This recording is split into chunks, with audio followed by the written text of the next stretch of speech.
అదే RTV app వార్తల్ని క్షణాల్లో చదివే అవకాశం ఉంటుంది. ఒక న్యూస్ పేపర్, ఒక టెలివిజన్ ఛానల్ మీ చేతుల్లో ఎప్పుడూ ఉంటాయి. తెలంగాణ రాష్ట్ర ప్రభుత్వము రైతు భరోసా, ఇందిరమ్మ ఆత్మీయ, అదేవిధంగా రేషన్ కార్డులు, ఇందిరమ్మ ఇళ్ల కోసము గ్రామ సభలు నిర్వహిస్తుంది. గ్రామ సభల్లో పూర్తిగా అర్హులైన వారందరికీ గ్రామ సభల్లో ఇల్లు ఇచ్చేందుకు, అదేవిధంగా రైతు భరోసా ఇచ్చేందుకు ఇక్కడ దిశానిర్దేశం చేసేందుకు గ్రామ సభలు నిర్వహిస్తారు. గ్రామ సభలు చాలా మంది వారికి ఎవరైతే ఎలిజిబుల్ ఉన్నారో, ఎవరైతే నాన్ ఎలిజిబుల్ ఉన్నారో దానికి సంబంధించి పూర్తి స్థాయిలో ఇక్కడ ఎంక్వైరీ చేస్తున్నారు. దానికి అందరికి సంబంధించి ఎవరైనా సరే వారికి ఇల్లు ఉందా లేదా అనే కోణంలో కూడా అందరూ కూడా ఇక్కడ తెలుసుకునే ప్రయత్నం అయితే చేస్తున్నారు. ఇక్కడ కొంతమంది చాలా మంది ఇక్కడ గ్రామస్తులు ఉన్నారు. వారికి అసలు ఏంటి సమస్యలు ఉన్నాయి, ఏం కావాలనే దానికి సంబంధించి అడుగుదాం. చెప్పండి, ఇక్కడ మీరు గ్రామ సభకు వచ్చారు, అసలు ఏం జరుగుతుంది గ్రామ సభలో? గ్రామ సభకు వచ్చామండి. మళ్ళీ ఎంక్వైరీలో మొన్న వర్షాకాలంలో ఒక ఇల్లు కూలిపోయిన దానికి సర్వే చేశారు. అయితే దాని లిస్ట్ లో పేరు రాలేదు. దాని గురించి అడగడానికి వచ్చినాం. వాళ్ళు ఏమంటున్నారు అంటే ఆ లిస్ట్ లో పేరు రాలేదు కాబట్టి మళ్ళీ ఇప్పుడు పెట్టుకోమని చెప్తున్నారండి. అంటే ఇక్కడ చాలా మందికి ఉన్న వాళ్ళకే లిస్ట్ లో పేర్లు వచ్చినాయని చెప్తున్నారు. అసలు ఎందుకు అలా సర్వే చేయడంలో తప్పు చేశారా ఏంటి? సర్వే చేయడం వల్ల కొద్దిగా పొరపాటు జరిగిపోయిందచ్చు, కానీ ఇక మీదట పొరపాటు చేయకుండా చేయమని చెప్తున్నాం. ఇప్పుడు రైతు భరోసా కానీ, అదేవిధంగా ఇందిరమ్మ ఆత్మీయ భరోసా కానీ, వారు రెండింటికి కూడా లింక్ పెట్టారు. భూమి ఉన్న వాళ్లకు ఆత్మీయ భరోసా 12,000 ఇవ్వమని చెప్పి, భూమి ఉన్న వాళ్ళకు తీసేయమని చెప్పేసి ఇందాక సార్ వాళ్ళు చెప్పారు కదా, అట్లాంటి వాళ్ళకు తీసేసి భూమి లేని వాళ్ళకు, మరి ఇల్లు వాళ్ళు ఏది లేని వాళ్ళకి ఇవ్వాలని ప్రభుత్వాన్ని కోరుతున్నాం. మరికొంతమంది ఒక వ్యవసాయ రైతు తనకు అసలు ఏం కావాలి ఆ పెద్ద మనిషికి చెప్పండి. నీవు ఇక్కడ గ్రామ సభకు వచ్చినావు, గ్రామ సభలో ఏం అడుగుతున్నావు, నీకు ఏం కావాలని అడిగినావు? నాకు ఏం లేదు సార్, అవసరం అంటే ఏం అవసరం లేదు. నీకు ఎన్ని ఎకరాల భూమి ఉంది? నాకు 4 ఎకరాలు 4 గుంటలు ఉంటుంది. రైతు భరోసా వస్తుంది. ఇంకా ఆత్మీయ భరోసా ఏదైతే ఉపాధి హామీ కూలీలకు వెళ్తే వాళ్ళకి ఆత్మీయ భరోసా ఇస్తామని చెప్పింది, నువ్వు అడిగినవా దానికోసం? అడగలేదు. నీకు అవసరం లేదని అడగలేవా, లేకపోతే అడగలేదా? అంటే ఇప్పుడు పేర్లు మేము చేసినాం కాబట్టి 10 సంవత్సరాల నుంచి పేర్లు రాని అడిగినాం అంతే. ఏమన్నారు వాళ్ళు? ఇప్పుడు ఇది మేము వేయలే, అక్కడ నుంచి పై నుంచి వచ్చాను అంటారు. ఇది పై నుంచి వచ్చింది కాదు, ఇక్కడ నుంచి చేసి పంపుతాడు, పై నుంచి ఆఫీసర్ పంపుతాడు. అలా పై నుంచి వాళ్ళ ఆఫీసర్ తెలియదు.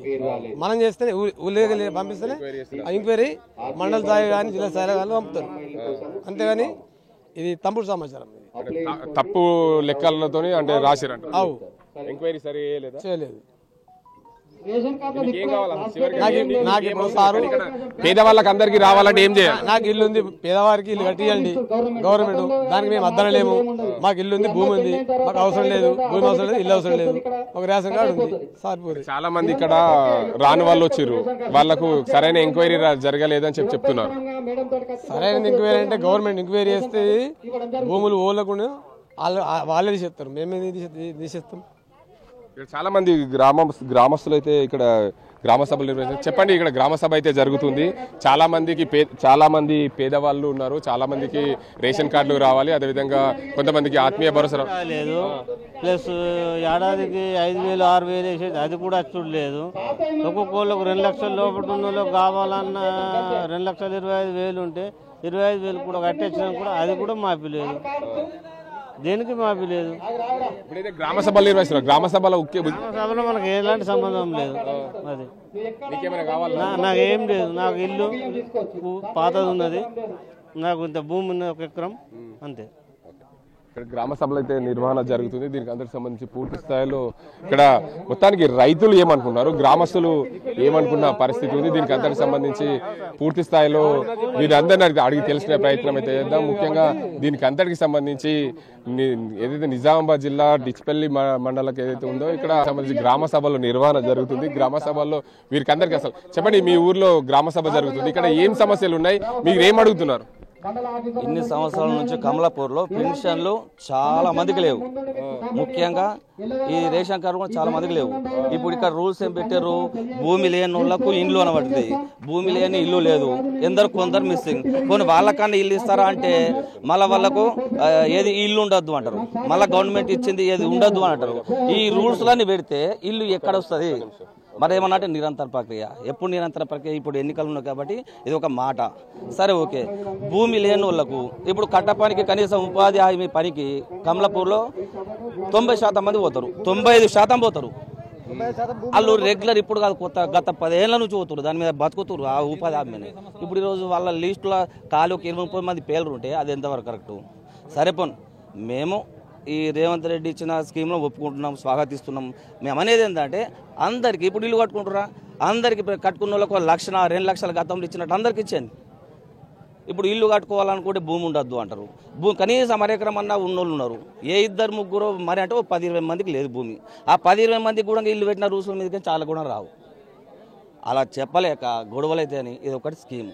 సరే దాన్ని అయిపోయింది. ఇక రేషన్ కార్డులు ఓకే 20 కొత్తగా వచ్చినాయి, 20-30 దాకా. మళ్ళీ అందులో ఏరువేతలట, అది ఫైనల్ కాదట.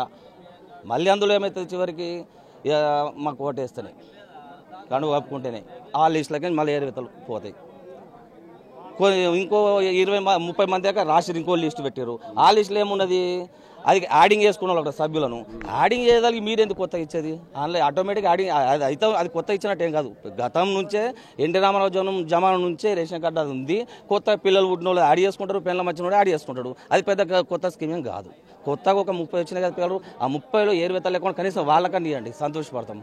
ఇంకా ఎంతమందికి రానులు ఉన్నారో ప్రతి ఒక్కరికి వచ్చినట్టు, ప్రతి ఒక్కరికి. ఇప్పుడు ఇలా అందరం ఇండియన్సే, కులాలకు మతాలకు పార్టీలకు అతీతంగా ప్రతి ఒక్కరికి వచ్చినట్టు. ఇంకా ఇంట్లో సర్వేలు ఏంది, ఏరువేతుంది, అది తినాలే అడిగేది, బియ్యమే అడిగేది.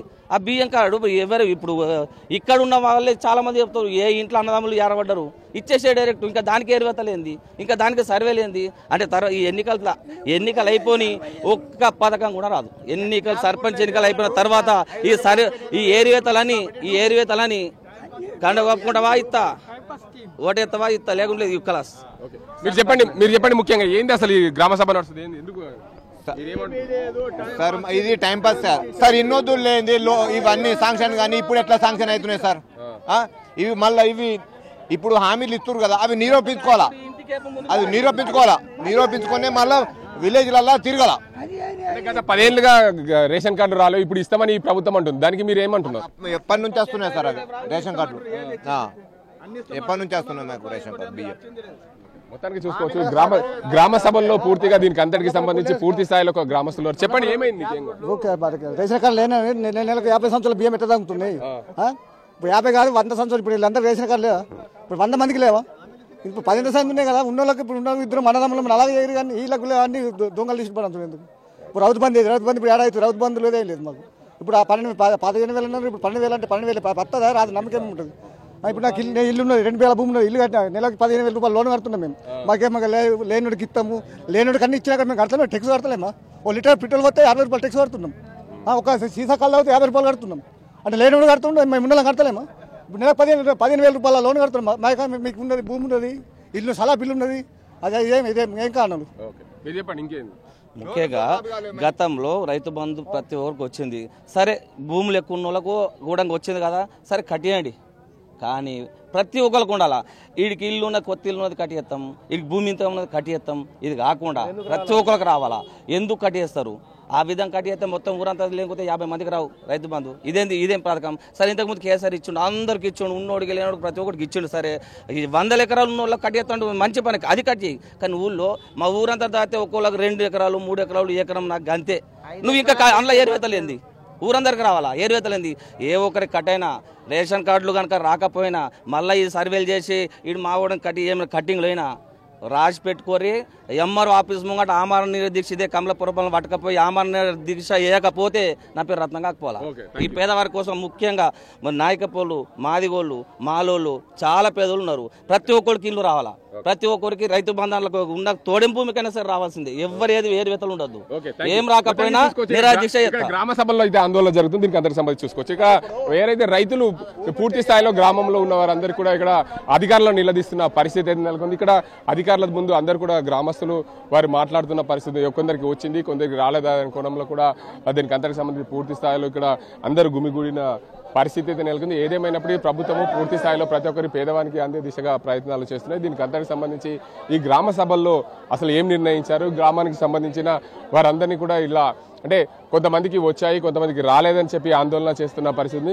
చెప్పండి, మీ గ్రామంలో చాలా మందికి ఇల్లు ఉన్న వాళ్ళు ఉన్నారు, కొంతమందికి లేని వాళ్ళు ఉన్నారు. వారందరి ముసలాళ్ళ వారి పరిస్థితి ఏంది, వాళ్ళకి ఇల్లు లేని వాళ్ళ పరిస్థితి, కొంతమంది రేషన్ కార్డులు ఉన్న వాళ్ళకు కూడా వచ్చాయి, లేని వాళ్ళ పేర్లు ఎందుకు చదవలేదు? ఇక్కడ గ్రామ సభలో కొంతమంది నిలదీస్తున్న పరిస్థితి ఉంది. ఇది నిరంతర ప్రక్రియ. గ్రామ సభలో చెప్పడం ద్వారా ఫైనల్ కాదు. నిరుపేదరాలు ఉన్న వాళ్ళకి, నిరుపేదలందరికీ రేవంత్ రెడ్డి గారి ఉద్దేశం ఏంది, ప్రతి వ్యక్తికి స్మార్ట్ కార్డు ఇవ్వాలని, రేషన్ కార్డు. దాన్ని తప్పకుండా అమలు చేసి తీరుతాం. ప్రతి నిరుపేదకు రేషన్ కార్డు ఇస్తాం. రైతు భరోసా కూడా భూమి లేని నిరుపేదలని ఎంచుకొని ఇక్కడ గ్రామ సభలో డిక్లేర్ చేసిన తర్వాతనే వాళ్ళకి ఫైనల్ చేస్తాం. బంధుత్వానికి ఎవరికి మా దగ్గర వాళ్ళకి అనేది తావు లేకుండా నిరుపేదలకు తప్పకుండా రేవంత్ రెడ్డి గారి ప్రభుత్వం సాయం చేస్తుందని తెలియజేస్తుంది. చాలా మంది ఇక్కడ ఉపాధి హామీ కూలీలు చాలా మంది, మేము ఎన్నో ఏళ్ల నుంచి పోతున్నాం, మాకు ఆత్మీయ భరోసా పేరు రావడం లేదు, కట్ చేస్తున్నారు అని చెప్పి ఆరోపణలు చేస్తున్నారు. అదే అలాంటిది ఏం లేదు. పార్టీలకు అతీతంగా కమలాపూర్ గ్రామాన్ని అభివృద్ధి బాటలో నడిపిస్తాం. ఉపాధి హామీలో పేరు లేని వాళ్ళని కూడా ఇప్పుడు నిరంతర ప్రక్రియ. ఇప్పుడు అప్లికేషన్ తీసుకొని కూడా ఈమె ఎలిజిబులా కాదని చదివిన తర్వాతనే పబ్లిక్ ఇస్తాం. ఉన్నోళ్ళని తీసేయడానికి కూడా మేము ముందున్నాం. దానికి చూసుకోవచ్చు. ఇక్కడ ఏదైతే కమలాపూర్ గ్రామంలో గ్రామ సభలు ఏర్పాటు చేశారు, ఈ గ్రామ సభలో భాగంగా చాలా మందికి ఉన్న వాళ్లకు పేర్లు వచ్చాయని చెప్పి ఆందోళన చేసిన పరిస్థితి అయితే ఉంది. ఏదేమైనప్పటికీ రేషన్ కార్డులకు సంబంధించి నిరంతర ప్రక్రియ, అదేవిధంగా రైతు భరోసా కానీ ఇందిరమ్మ ఆత్మీయ భరోసా వీటన్నింటినీ కూడా పూర్తి స్థాయిలో ప్రతి పేదవానికి అందే దిశగా ప్రయత్నాలు చేస్తామని చెప్తున్నారు. ఈ ఆందోళనకు సంబంధించి ఎవరైతే ఉన్న వాళ్లకు పేర్లు వచ్చాయో దాన్ని అంతటి కూడా తీసేసి లేని వాళ్ళని యాడ్ చేసే విధంగా మేము ప్రయత్నాలు చేస్తామని చెప్తున్నారు. ఇది ఇక్కడ పరిస్థితి. కెమెరా అజీంతో గంగారెడ్డి, RTV నిజామాబాద్. మరిన్ని వీడియోస్ కోసం ఛానల్ ని సబ్స్క్రైబ్ చేయండి. లేటెస్ట్ అప్డేట్స్ కోసం వాట్సాప్ ఛానల్ ని ఫాలో చేయండి. అండ్ లింక్ డిస్క్రిప్షన్ లో ఉంది.